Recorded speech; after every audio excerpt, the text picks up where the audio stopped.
Setelah bongkar mesin, terus customer datang lagi, Pak, kemarin kan mobil saya nggak ada kayak gini, kok jadi kayak gini? Nah, kita memberikan garansi sampai customer itu 2000 km setelah 2000 km. Overhaul itu, supaya apa saja sebenarnya yang harus kita cek ketika kita menerima mesin atau mobil kita habis dilakukan overhaul ya. Nah, kita perhatikan di pancinya sini Pak Taufik. Ini di sini harus terjamin kering. Kita jarang sekali melakukan oversize dikarenakan piston-pistonnya Nissan punya ini agak bandel ya. Ini harus dirayan dengan digeber nih, kalau enggak nanti tarikannya nggak enak. Mobil-mobil lama itu kenapa sebelum dibongkar dia nggak ada masalah, ketika habis dibongkar dia ada masalah? Kami sendiri ya, nggak semua bengkel menerapkan sistem yang kami terapkan.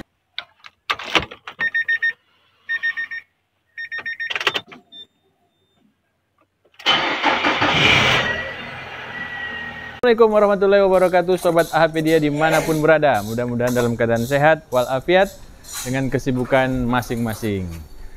Di siang hari ini kami dari Ahpedia akan membuat konten yang bermanfaat buat kita semua, yang mudah-mudahan konten ini bisa menambah pengetahuan kita untuk merawat kendaraan lebih baik dan lebih baik, dan akhirnya nanti akan membuat kendaraan kita jadi lebih awet. Nah, ini kegiatan-kegiatan di bengkel Ah Motor. Kita coba cari Mas Hardi yang akan memberikan ilmu di siang hari ini. Nah, ini dia. Assalamualaikum warahmatullahi wabarakatuh. Waalaikumsalam warahmatullahi wabarakatuh Pak Topik dan juga Sobat Ahpedia yang semoga selalu diberikan kesehatan. Gimana kabarnya Pak? Amin, alhamdulillah. Ya kan sehat harus saya, kan harus diberikan kesehatan. Ya Pak, gimana Pak Topik kabarnya? Mas Hardi, ini beberapa konten kita kan kemarin ada yang pendek ya, short apa namanya, short video ya. Short video ya. Iya, short video udah sering kita buat, kadang 5 sehari, jadi lebih dari obat ya. Obat kan 3, berarti 5 itu kebanyakan ya. Mudah-mudahan nggak overdosis. Baik. Nah, Mas Hardi, ini ya, Pak. Kemarin ada konten yang menarik dan diminati oleh sobat kita di Ahpedia tentang merawat kendaraan setelah turun mesin. Oh ya. Kan kita sering buat kontennya turun mesin. Nah, sekarang setelah turun mesin, bagaimana Mas Hardi? Nah, alhamdulillah ini di depan kita ini ada satu unit mobil Pak. Ini adalah unit yang kita cek pasca dia melakukan turun mesin di kami.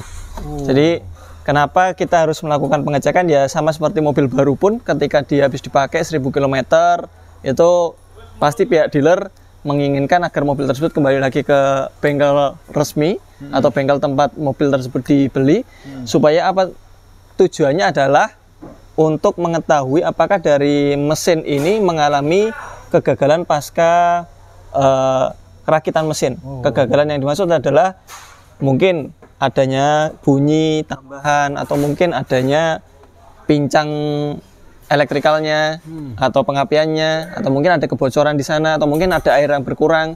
Ya namanya perakitan dari pabrikan itu pun pasti ada 1 di antara 1000 yang mengalami hal-hal tersebut yang tadi saya sebutkan.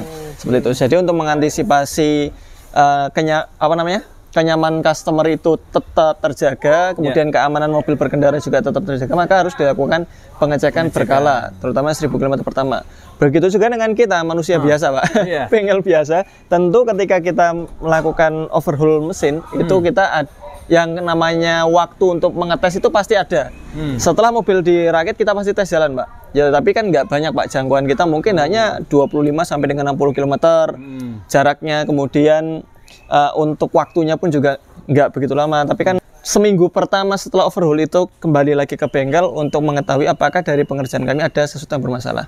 Nah tentu kita ke depan itu pasti akan menghadapi mobil-mobil second Pak, mobil-mobil second yang itu notabene kilometer udah nggak sedikit, dan ini mungkin bisa buat bekal teman-teman yang memiliki mobil dengan kilometer yang sudah tidak sedikit, dan pasti yang namanya overhaul mesin itu akan terjadi. Bukan tidak, mungkin tidak. Kayak gitu Pak Taufik. Tinggal kilometernya ya? Tinggal kilometernya, tinggal pemakaiannya, perawatannya, bahkan mobil dengan perawatan yang bagus sekalipun, kalau misalnya dia sudah kilometernya udah tinggi, akan terjadi yang namanya rembesan oli di mesin. Nah, rembesan oli di mesin ini diantara solusinya adalah dengan menggunakan overhaul mesin atau turun mesin bongkar. Seperti itu Pak Taufik. Nah, kita tanpa panjang dan lebar, kita coba sebutkan apa saja sebenarnya yang harus kita cek ketika kita menerima mesin atau mobil kita habis dilakukan overhaul ya. Tentu yang menjadi ini dulu cari tahu dulu penyebabnya dulu kenapa diturunkan mesinnya. Gitu Mungkin ya? kalau dulunya dibongkar mesin itu dikarenakan overheat. Oke. Maka yang harus kita fokus concern di sana adalah sistem pendinginannya. Pendinginan ya. Nah, kalau mungkin dulu overhaulnya itu dikarenakan mesin kasar, Ya. ada metal yang kena harus diganti di internal mesinnya, itu maka yang harus kita concern adalah di area bunyi-bunyi di internal mesin, berikut juga rembesan olinya. Tapi bukan berarti kita overhaul mesin karena penyebabnya itu tadi, yang lainnya nggak dicek. Sehingga ketika kita mendapatkan seperti ini, customer juga bisa mengecek. Di antara yang paling penting adalah oli mesin dan juga air radiator. Ini kan kita cek oli mesin. Cara ngecek oli mesinnya gampang. Teman-teman memperhatikan di sini kan ada dipstick ya. Ya. Dipstick ini bisa teman-teman cek ketika mesin dingin atau mesin ya dihangatkan sekitar 10 menitan. Itu untuk melihat ininya Pak, apa itu namanya? Pasca sirkulasi itu oli itu dia kondisinya bagus atau enggak, kapasitasnya. Nah, di sini kalau misalnya mesin dingin itu rata-rata kebanyakan ada di titik H di sini Pak, atau mungkin beberapa lebih dari H. Beberapa lebih dari. Kalau dia belum dihidupkan. Tapi kalau dia dihidupkan ini wajib di antara H dan juga L. Nggak boleh kurang dari L. Ini posisinya di bawah, H itu di atas. Kayak gitu. Nah, ini nggak boleh kurang dari sini. Kalau misalnya kurang dari sini, kok habis dilakukan overhaul dia olinya cepat nyusut, berarti kemungkinan ada kebocoran. Kalau misalnya ada kebocoran, maka kita lakukan pengecekan lebih lanjut. Kayak gitu Pak Taufik. Itu lebih condong kepada ini Pak, kepada kapasitasnya dulu. Kalau untuk kualitasnya biasanya mesin-mesin yang habis dibongkar itu olinya masih bagus-bagus semua. Ya? Ini kayak ini mobil ini Bening banget ya? Ya, masih bening sekali. Itu nggak ada kelihatan tanda-tanda oli. Iya, betul, ini masih bening sekali. Ya ini karena tangan saya kotor jadi kelihatan bentuk olinya Pak. Kalau nggak kotor mungkin dia nggak kelihatan karena saking beningnya. Nah, kalau misalnya ditemukan Mas Hardi olinya itu kurang, apa yang harus kita cermati, bagian mana yang harus kita cermati? Nah, kebanyakan Pak ketika habis dilakukan naik mesin, kemudian dilakukan perakitan, lalu kemudian dinaikkan ke mobil untuk mesin tersebut, kemudian dites jalan, beberapa titik yang mengalami kebocoran lebih seringnya di antara mesin dan juga transmisi. Di sana ada seal crankshaft Pak. Apalagi kalau mobil gini, mohon maaf sebelumnya, dia itu overhaul itu dikarenakan metalnya rusak, jadi suara kasar timbul, klak klak klak klak klak klak klak klak klak klak seperti itu. Kemudian dia dilakukan bongkar mesin. Nah, setelah dilakukan mesin itu dirakit kembali, itu kan metal pasti diganti Pak. Metal diganti, terus crankshaft di undersize. Undersize itu ukurannya dikecilkan, metalnya dibesarkan. Nah, metal yang dibesarkan kemudian crankshaft yang dikecilkan itu bisa saja dia pada kondisi ditaruh di bawah atau di blok bagian bawah, itu dia tidak center dengan crankshaftnya, seal crankshaftnya. Jadi antara crankshaft sama sealnya itu dia nggak center. Itu bisa juga terjadi. Makanya ketika habis dilakukan overhaul kemudian kok olinya itu habis, pertama kali dilihat adalah di antara mesin dan transmisi. Posisinya di mana? Nah, ini di sini Pak Taufik. Ini saya coba ngolong ya. Nah, saya bisa pinjam Pak. Nah, oke. Ini transmisi Pak. Kalau kita ngolong gini teman-teman, ini kita bisa melihat dua panci. Panci di sebelah kanan ini rata-rata umumnya itu adalah mesin. Dan sebelah kiri ini adalah transmisi. Ya meskipun mobil-mobil lama Honda itu mesin ada di kiri, kemudian transmisi ada di kanan. Ada ya, beda gitu. ya? Ada beda-beda.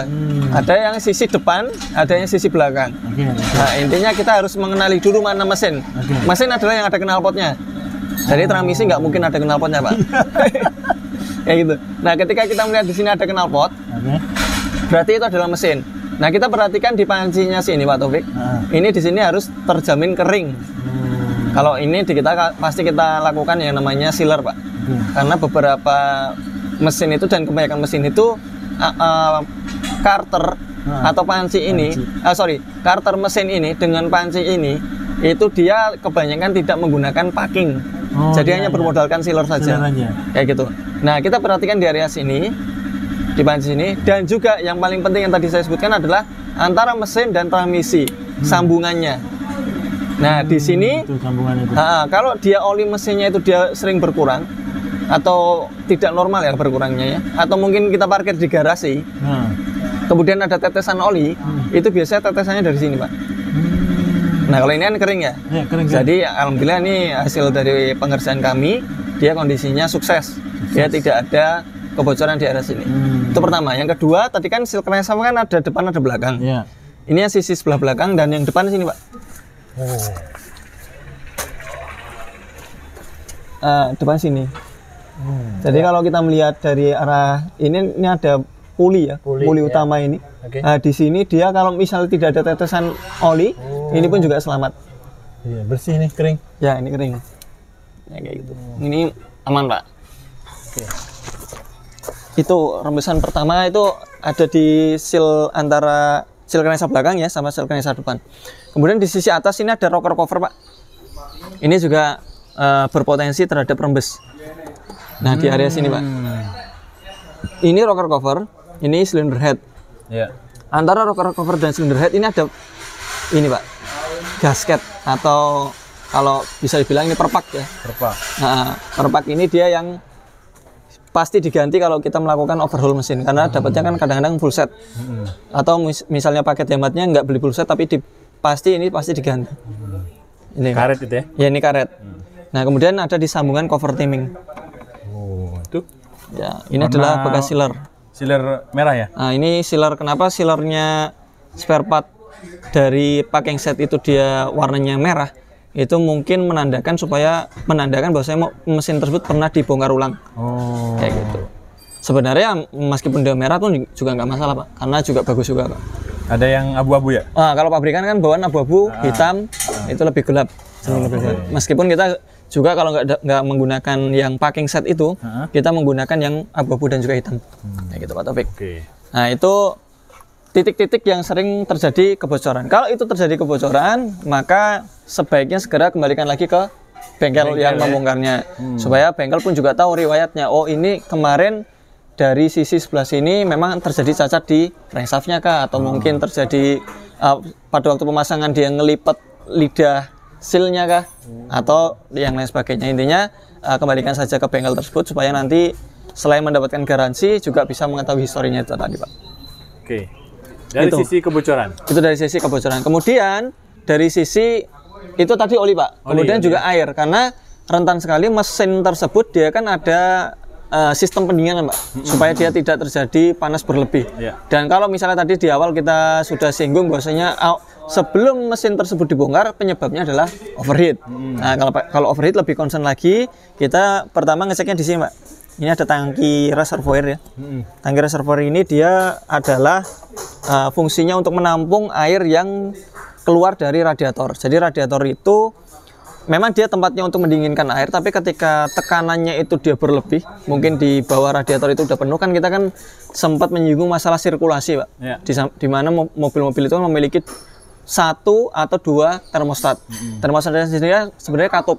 Ada yang mengatakan water control valve, ada yang mengatakan katup ya intinya. Jadi kalau misalnya dia memiliki 2 katup, rata-rata pembukanya itu ada di 82 derajat dan juga 96 derajat. Kenapa ada 96? Dikarenakan untuk kontrol air yang ada di radiator nggak buru-buru sirkulasi. Nah, jadi kalau misalnya dia buru-buru sirkulasi, maka dia pendinginan pelepasan panas yang ada di radiator kurang, sehingga kurang optimal. Akhirnya area sirkulasi terus. Nah, beberapa yang memiliki WCV, beberapa yang memiliki termostat, itu kan pasti ada peredaran atau sirkulasi air yang terhenti, Pak. Sehingga tekanan dari mesin ini tadi kan agak besar ya. Ketika dia besar, sementara di radiator itu belum sirkulasi banyak, artinya dia termostat itu meskipun dia tertutup tetap bisa sirkulasi, Pak, lewat katup yang kecil yang ada di dinding atau bagian bodi dari termostat itu sendiri. Nah, air yang dia tidak sirkulasinya dia tidak kencang ketika termostat belum buka, maka dia akan terbuang ke arah ini, Pak, reservoir. Nah, yang perlu kita perhatikan adalah di sininya. Di sini ada tanda minimal dan max. Nah, kalau dia misalnya di antara minimal maksimal itu masih aman.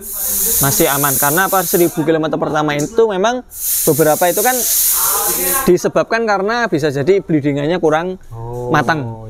Jadi masih ada udara yang terjebak dan itu bukan membahayakan, tidak membahayakan. Tapi ketika dia harus dipakai 1000 km pertama, ketika mesin dingin, maka dia akan menyusut. Kayak gitu. Nah, ketika dia menyusut itu pagi hari kita cek, itu pasti akan berkurang. Tapi itu tidak yang ekstrim berkurangnya. Nah, sehingga kalau dia ekstrim berkurangnya itu banyak, maka ini dicurigai, patut dicurigai. Airnya tersebut larinya kemana? Nah, Kayak gitu. Nah, kalau misalnya mesin dingin, ini bisa kita cek. Ini kita buka. Ini dingin teman-teman. Jadi ini saya pegang gini, ya ini hangat sih, tapi enggak terlalu dingin. Cuman ini kita bisa buka sini. Nah, di sini ada air. Nah, air tersebut ini dia segini adalah normal. Artinya adalah dalam keadaan penuh. Dia tidak kosong dan juga tidak menimbulkan apa namanya seperti ada gas ketika dibuka, Pak. Kadang kan beberapa ketika dibuka ada ces gitu gas. Nah, itu bisa jadi karena tekanan dari mesin yang bocor. Kayak gitu. Tapi ini sih aman.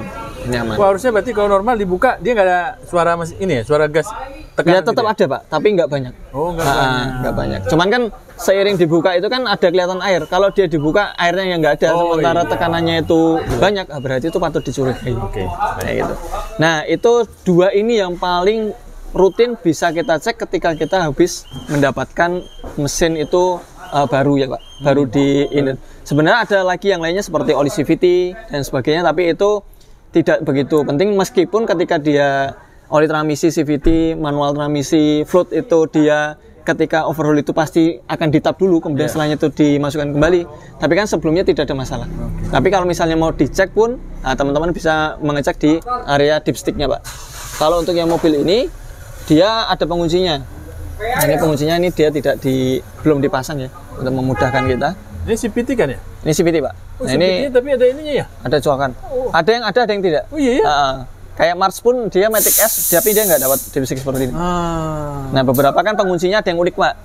Ada yang seperti ini penguncinya. Ini agak susah, jadi harus ditekan dulu lidah tengahnya ini untuk membuka. Kayak gitu. Nah, kemudian selain itu juga perlu sangat penting diperhatikan adalah scan, Pak. Scan. Scan itu juga penting karena itu setiap 1000 km tadi dia balik langsung di scan. Pasti. Oh, pasti. Ada cek engine nyala maupun tidak ada cek engine nyala itu harus di scan. Karena kita sering sampaikan, guys, cek engine tidak nyala bukan berarti tidak ada DTC di sana, tidak ada deteksi trouble di sana. Kadang-kadang ada yang di scan itu dicolok dia ada DTC, tapi di cek engine nggak nyala. Kayak gitu itu ada. Seperti itu. Tapi tetap kita cek karena apa, nanti khawatirnya seperti ini, Pak. Mobil-mobil lama itu kenapa sebelum dibongkar dia nggak ada masalah, ketika habis dibongkar dia ada masalah, biasanya rapuh di penguncinya. Oh iya ya. Dia memiliki pengunci yang rapuh. Nah, ini kemarin Mas Nova ya? bahas ini ya. Jadi ini kan yang namanya pengunci seperti ini, Pak, ya. Ini dia memiliki kerapuhan, Pak. Ini hanya plastik saja. Iya, benar. Tapi ketika plastik ini, jangankan plastik, karet itu kalau dia kena panas, kemudian dia terlalu lama kena panas, maka dia akan mengeras seperti plastik. Betul. Maka plastik yang ketika dia sering kena panas, maka dia akan rapuh. Mengeras lagi. Oh, rapuh. Dia akan rapuh. Nah, ketika bongkar mesin itu kan wajib melepas. Betul. Karena kalau nggak dilepas nggak bisa kebuka mesinnya. Jadi kan harus ngelepas. Nah, ketika dia ngelepas, ini kondisi dia dilepas mungkin masih aman. Ketika dia lakukan pemasangan lagi, itu bisa jadi dia nggak klik. Ini kan klik ya? Klik. Nah, bisa jadi dia nggak klik. Atau mungkin bisa jadi dia pada waktu dipasang klik, tapi pinnya dia tidak menggigit sempurna. Nah, itu kan sering dibahas sama teman-teman di bengkel ya. Bahwasanya CKP nyala misalnya. CKP DTC nyala. Cuman CKP-nya baru nih. Tapi kenapa dia nyala? Ternyata di sana ada sirkuitnya yang bermasalah. Nah, sirkuit yang bermasalah itu diantara adalah penguncinya. Jadi pengunci dia mungkin mau klik tapi pinnya dia nggak mau masuk ke objek yang ada di sensor, atau pin yang ada di sensor, atau mungkin bisa jadi pinnya masuk cuman nggak ngeklik. Kayak gitu. Nah, itu penting untuk kita lakukan scanner. Tujuannya adalah kita tahu nih, mungkin di DTC nggak muncul tapi secara scanner dia muncul, itu mengakibatkan kacau pembacaan, Pak. Karena ya pusatnya itu kan ICU, tapi kan disebarkan oleh atau mendapatkan berita dari sensor-sensor. Kalau sensor misalnya dia conjunction atau namanya hubungannya dia tidak kencang, tidak kuat, ketika dia dapat getaran mesin atau mungkin getaran jalanan, maka dia bisa saja miss. Jadi lepas sedikit kemudian miss. Nah, itu yang miss itu pembacaan itu mungkin secara tahanan dia pembacaannya harusnya 2 ohm, nah itu bisa jadi hilang tanahnya kayak gitu Pak Taufik. Baik. Nah, itu scan. Sudah ada sampai scan ya? Itu scan. Kemudian yang berikutnya adalah tentu kita harus lakukan tes jalan ulang. Tes jalan ulang setelah 1000 km tadi? Setelah 1000 km mungkin yang dirasakan customer ada keluhan, maka kita harus tes jalan. Atau mungkin nggak ada keluhan pun kita harus tes jalan. Untuk konfirmasi Pak. Untuk konfirmasi yang kita lakukan ini nggak ada miss nggak ketika kita jalan, kita sambil baca data monitor. Nah di sana kan ya namanya soket yang disebutkan bukan hanya mesin saja Pak, tapi kan di transmisinya juga. Sementara di transmisi itu kan ada banyak sensor, ada sensor speed, ada sensor masuk ke TCM dan sebagainya. Baik, Mas Ari, pertanyaan saya begini, setelah turun nih kan 1000 km, di proses 1000 km tadi ada nggak anjuran dari Mas Hardi ataupun itu anjuran umum dari bengkel-bengkel? Ya. Begini loh Pak, bawa mobilnya harus kayak gini, harus begini, nggak boleh dihidupkan, harus mati. Ada nggak syarat dan ketentuan? Ketika tidak mengganti piston. Ketika tidak mengganti piston, itu sih aman. Karena biasanya piston baru ini kadang kan pemuaiannya lebih besar Pak dibandingkan metal ya. Misalnya kita undersize nih, undersize metal ya memang kita nggak anjurkan untuk lebih dari geberan spontan ya. Geberan spontan misalnya mobil idle kemudian digas-gas, di running di tempat, nah itu nggak boleh. Itu ketika dia undersize. Nah, tapi kalau misal dia piston itu jauh lebih bahaya. Jadi piston itu ibaratnya ngerayan ya Pak. Ngerayan itu, tapi kita sangat jarang sekali melakukan oversize. Kalau metal itu undersize namanya, tapi kalau piston itu oversize. Kita jarang sekali melakukan oversize dikarenakan piston-pistonnya Nissan punya ini agak bandel ya. Bandel ya. Saking bandelnya jewerin itu. Cari mobil yang bandel Mas. Hanya saja yaitu bloknya yang ya seperti sambungan antara head sama blok, yaitu dia mengalami kelengkungan yang sering kita sampaikan ke di video-video sebelumnya. Nah, tapi ketika tadi Pak Taufik menanyakan apakah ada anjuran seperti itu, tentu ada ketika tergantung pengerjaannya Pak. Kalau hanya overheat saja, kemudian tidak berefek kepada kepala piston yang menjadi oval, nah itu maka kita tidak memberikan anjuran pakai seperti biasanya. Tapi kalau dia undersize, kemudian oversize ya, terutama oversize ini, itu dia tidak boleh RPM terlalu tinggi. Karena RPM terlalu tinggi nanti berdampak kepada pemuaian yang sangat cepat, mengakibatkan kalau satu diantaranya piston macet, maka berakibat seperti water hammer. Jadi ketika water hammer kan kita bisa tahu ya, 4 piston, salah satunya macet, 3 lainnya dia bekerja, mengakibatkan stang pistonnya patah. Nah itu berbahaya. Tapi kalau selama ini kita belum pernah menemukan, meskipun dulu saya PKL di Electronic Engineering itu pun, itu dia sering sekali mengganti merek-merek Honda itu sampai di oversize. Ketika dia dipakai misalnya dengan pemakaian normal ataupun pemakaian agak ekstrim sedikit, itu sih dia belum pernah sampai yang ngunci ya. Tapi kalau saya pribadi pernah pakai motor sih. Motor itu kan dia kan ketika habis di oversize itu ngunci Pak. Apalagi terlebih 2 tak ya. Iya 2 tak. Itu ngunci. Samping. Tapi yang jelas ketika kita oversize itu kita jangan main RPM tinggi dulu untuk mencari amannya. Jadi tujuannya pertama gesekannya biar merata. Jadi termasuk kalau kita menggeber itu kan sebenarnya power yang dihasilkan juga besar. Itu getaran pistonnya pun juga cukup besar. Itu mengakibatkan piston yang belum lama itu mengakibatkan peyang. Bisa jadi peyang. Cuman kalau ekstrim peyang sih enggak. Kita bahasakan peyang karena tidak memuai dengan semestinya Pak. Seperti itu. Nah ini bisa dilakukan berapa tahap Mas? Berapa lama? Itu 5.000 km aja udah cukup Pak. 5.000 km. Kenapa di dealer-dealer itu ada 1.000, 5.000, 10.000? 1.000 pertama itu adalah pengecekan kebocoran itu tadi. Termasuk apabila yang piston itu tadi dia misalnya si pemiliknya kan kadang-kadang kan geber ya Pak. Mobil baru ini harus dirayan dengan digeber nih. Kalau enggak nanti tarikannya nggak enak. Kan ada bahasa seperti itu. Sebenarnya ya ada benarnya untuk electrical memory atau ada nggak benarnya untuk mekanikal yang belum siap. Kayak gitu. Jadi yang lebih amannya adalah ketika kita lagi jalan, ya wes RPM-nya kita pakaikan ya maksimal 3.500 oper gigi, atau mungkin kalau matic ya kita nggak usah ngoyo dulu. Nanti kalau udah 5.000 km silakan. Kayak gitu. Itu penyesuaiannya ya 5.000. Kita sih nggak ada running time engine ya untuk mengukur sebenarnya mesin ini siapnya berapa, durasinya berapa jam.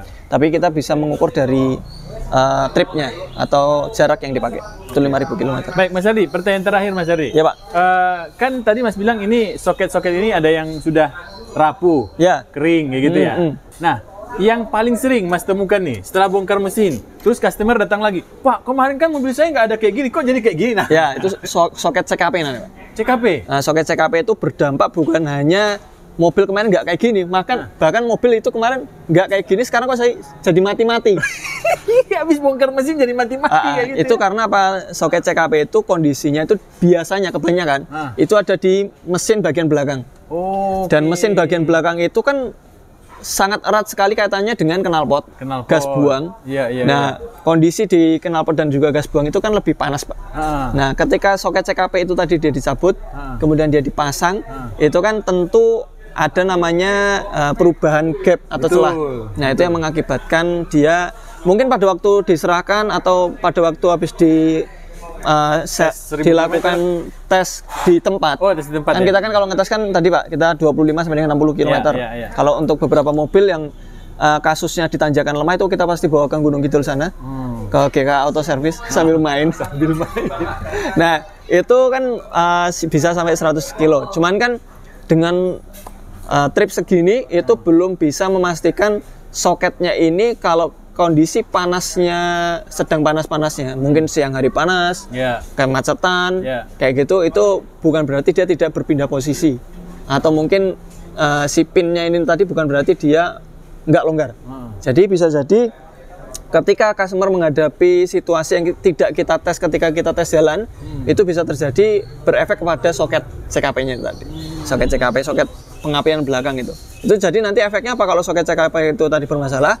Starternya jadi panjang, mesin mati mendadak, kayak gitu. Dan cek engine biasanya sih nyala.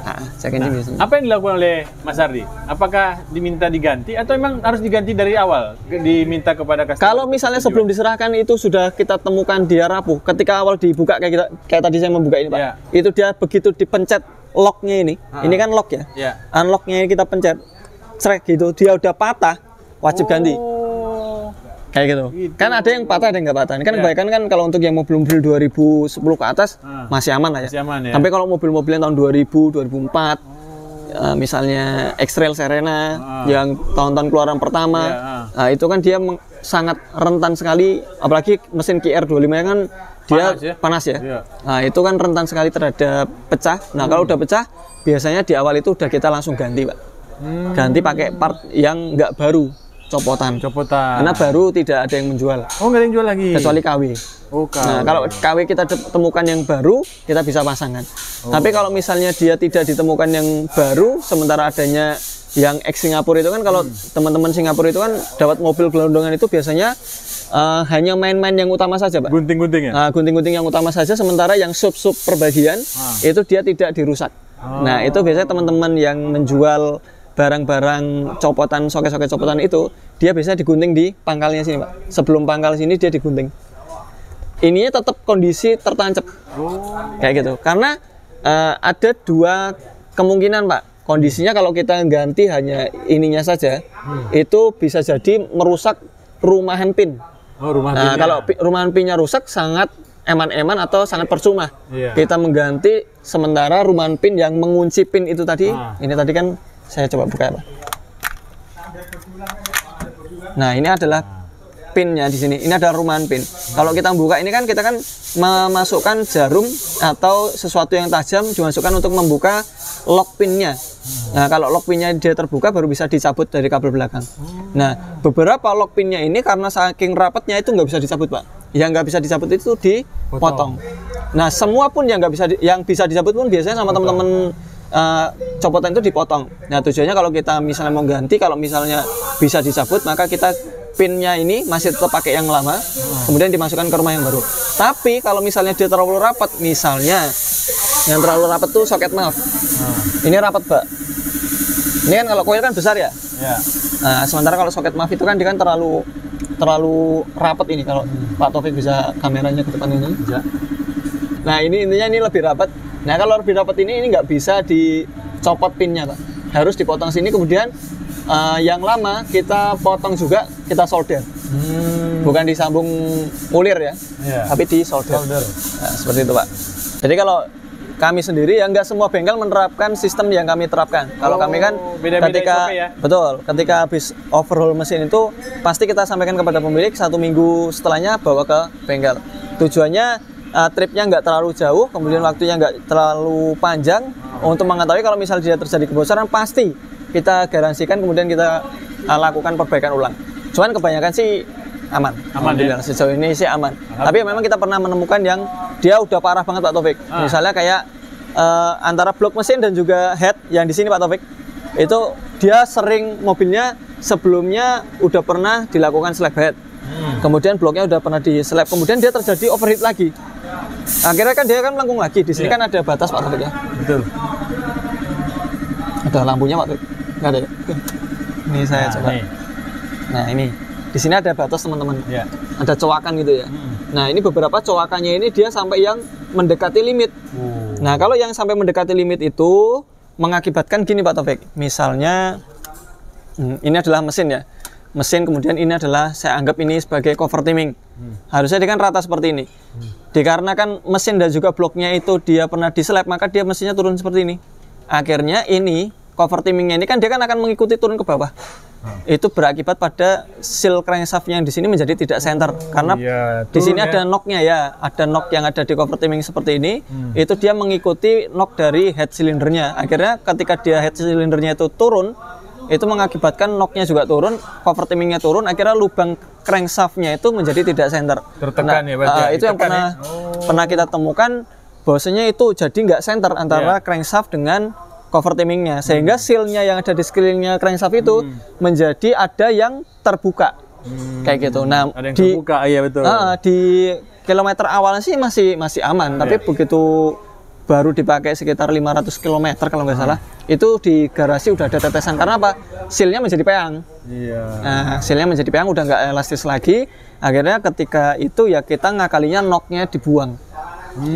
Knocknya dibuang, kemudian kita fokus senterkan ke antara cover timing sama crankshaftnya, sehingga yang atas pun juga menyesuaikan. Jadi yang atas itu kita perbanyak sealernya. Beberapa yang Grand Livina itu pernah kita ini Pak potong, slap, supaya rata. Kayak gitu. Itu tujuannya biar oli nggak nyebrang, karena kan ada rocker covernya nutupin Pak. Jadi di antara head sama cover timing itu ada rocker cover ini. Nah ini dia nutupin di antara keduanya, sehingga kalau salah satunya ada yang tinggi sebelah itu mengakibatkan celah sehingga oli bisa keluar. Makanya tadi di awal kita sebutkan rocker cover ini juga menjadi penting untuk dipantau setelah dilakukan turun mesin, karena rocker cover menutupi cover timing dan juga blok mesin, cylinder head. Nah kayak gitu Pak Taufik. Baik, keren Mas Ardi. Apalagi Pak? Penjelasannya ini kalau dilanjutkan mungkin akan ada episode kedua ya, karena udah 30 menit ini. Oh iya. Nanti kita buat episode keduanya. Ya, insya Allah. Mungkin sudah di atas 5.000 km ya Mas ya? Ya. Ini kan 1.000 km ya, kita bercerita ya. 1.000 sampai 5.000 benar. Nanti pas 5.000 seperti apa lagi yang harus kita ketahui? Ya, misalnya predictable maintenance-nya seperti apa gitu kan. Yang tentu cuplikannya adalah tentu oli mesin. Itu harus penting diperhatikan. Kemudian juga kayak throttle injektor itu juga penting diperhatikan. Karena kan kalau OH mesin, throttle di injektor di kita pasti kita bersihkan, karena sekalian ngelepas. Tapi ketika nanti udah servis berkala, tentu injektor akan menjadi kotor kembali, dan itu juga penting untuk dilakukan servis berkala. Seperti itu Pak Taufik. Baik, semoga video sedikit dari kami bermanfaat. Terima kasih. Jangan lupa like, subscribe, dan juga share ke teman-teman. Apabila video ini bermanfaat. Assalamualaikum warahmatullahi wabarakatuh. Waalaikumsalam warahmatullahi wabarakatuh.